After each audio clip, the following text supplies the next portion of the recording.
You've got a cupboard of booze that you don't know what to do with, what to mix with what to put in where.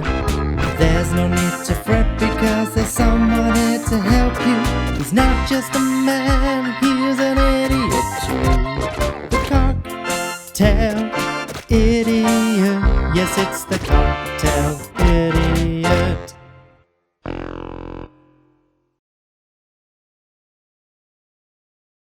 It's cocktail time with your host, me, Jonty, the cocktail idiot, and Georgie, the camera lady.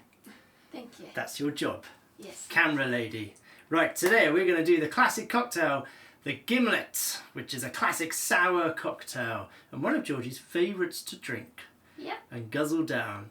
So, history time. Oh, good, great. If you do really want to know the history of the Gimlet, go and Google it. Google away, because there's many, many interesting things. But I'll try and give you a quick, rounded history of it before Georgie falls asleep. Mm-hmm. So, history time. Let's go. So originally, around the 17th or 18th century, the English Navy had a real issue with scurvy. And with scurvy is a disease, which I now know.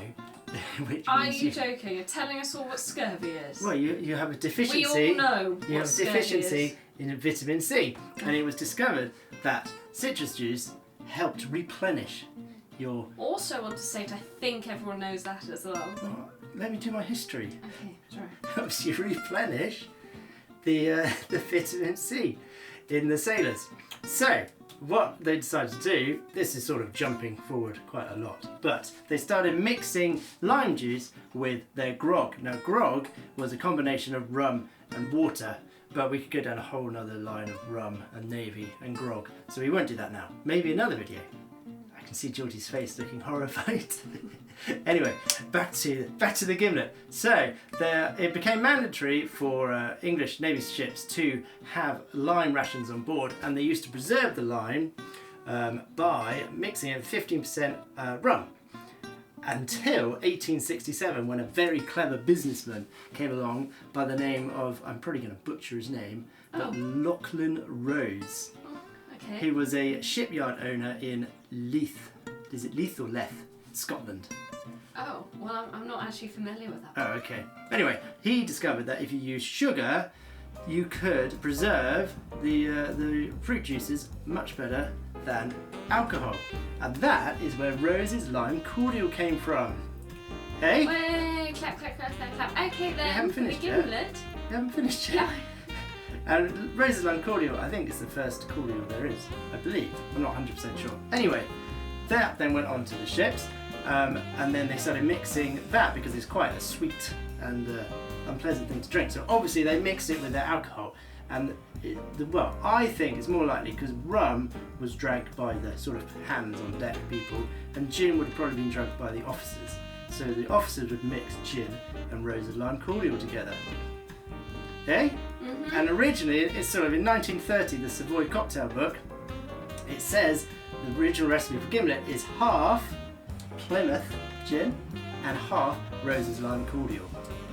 Lovely. And the name of it probably came from the device. The Gimlet was a device which was used to tap the barrels on the ships, although it could possibly come from a gentleman called Rear Admiral Sir Thomas Gimlet, who used to say to the men a bit of what was it? Help the medicine go down. A bit of I thought that was Mary gin. Poppins.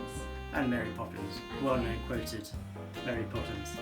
And that is the history of the Gimlet in a nutshell. Right, so should we crack on? Yes. It's a really easy drink to make. It's a classic sour cocktail. So with your three ingredients, your liquor, which is gin, you are then going to use your lime, obviously, as your citrus, and then some sugar, which is just simple syrup.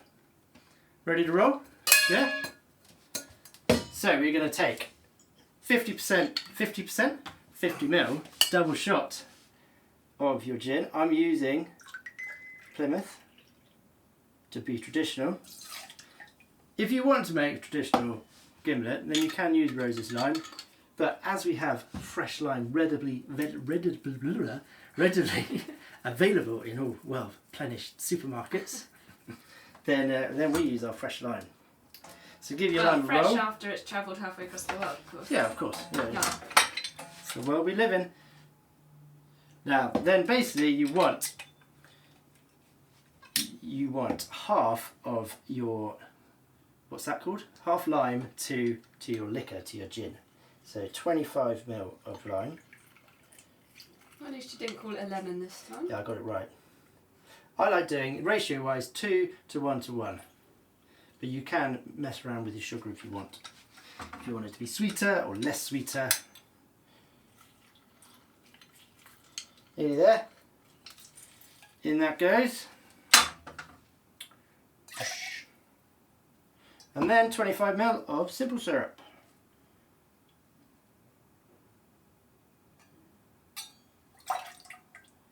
And that is all you need. Nice and easy, nice and simple.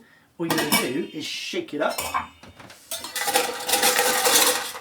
with some ice. Oh, that's noisy. And then smile and shake.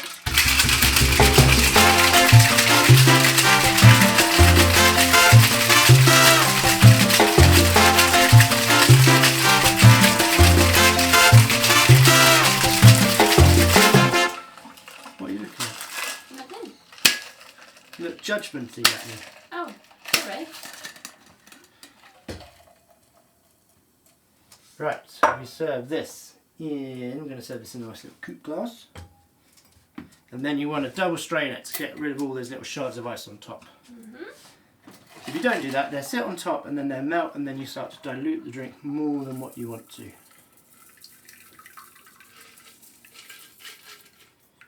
Freshness in a glass. It is almost like one of the time of day. It feels like it. Yeah, because it's got lime in. Yeah. It's got the botanical herbs of the gin. Yeah. And then it's water, basically, in that one. And that's what it is. Right, garnish. You can garnish it with some lime. Or sugar. What? Sugar. Oh, wait, sugar in it. Sugar around the glass. Yeah, that's not how you do it traditionally. Oh, that's how I like That's it, how everyone. Georgie does it. We're going to do the tacky wagon wheel look. And there we have one Gimlet. Chin chin. Chin chin. Oh, just gin and lime just works so well together. You should always garnish gin and tonic with lime. That's what I believe. Anyway, that's it. Don't forget to like, subscribe, comment. Pass on to your friends. Tell everyone about this terrible channel. Watch all these videos No, oh God, you're so silly. every time. Thank you for watching.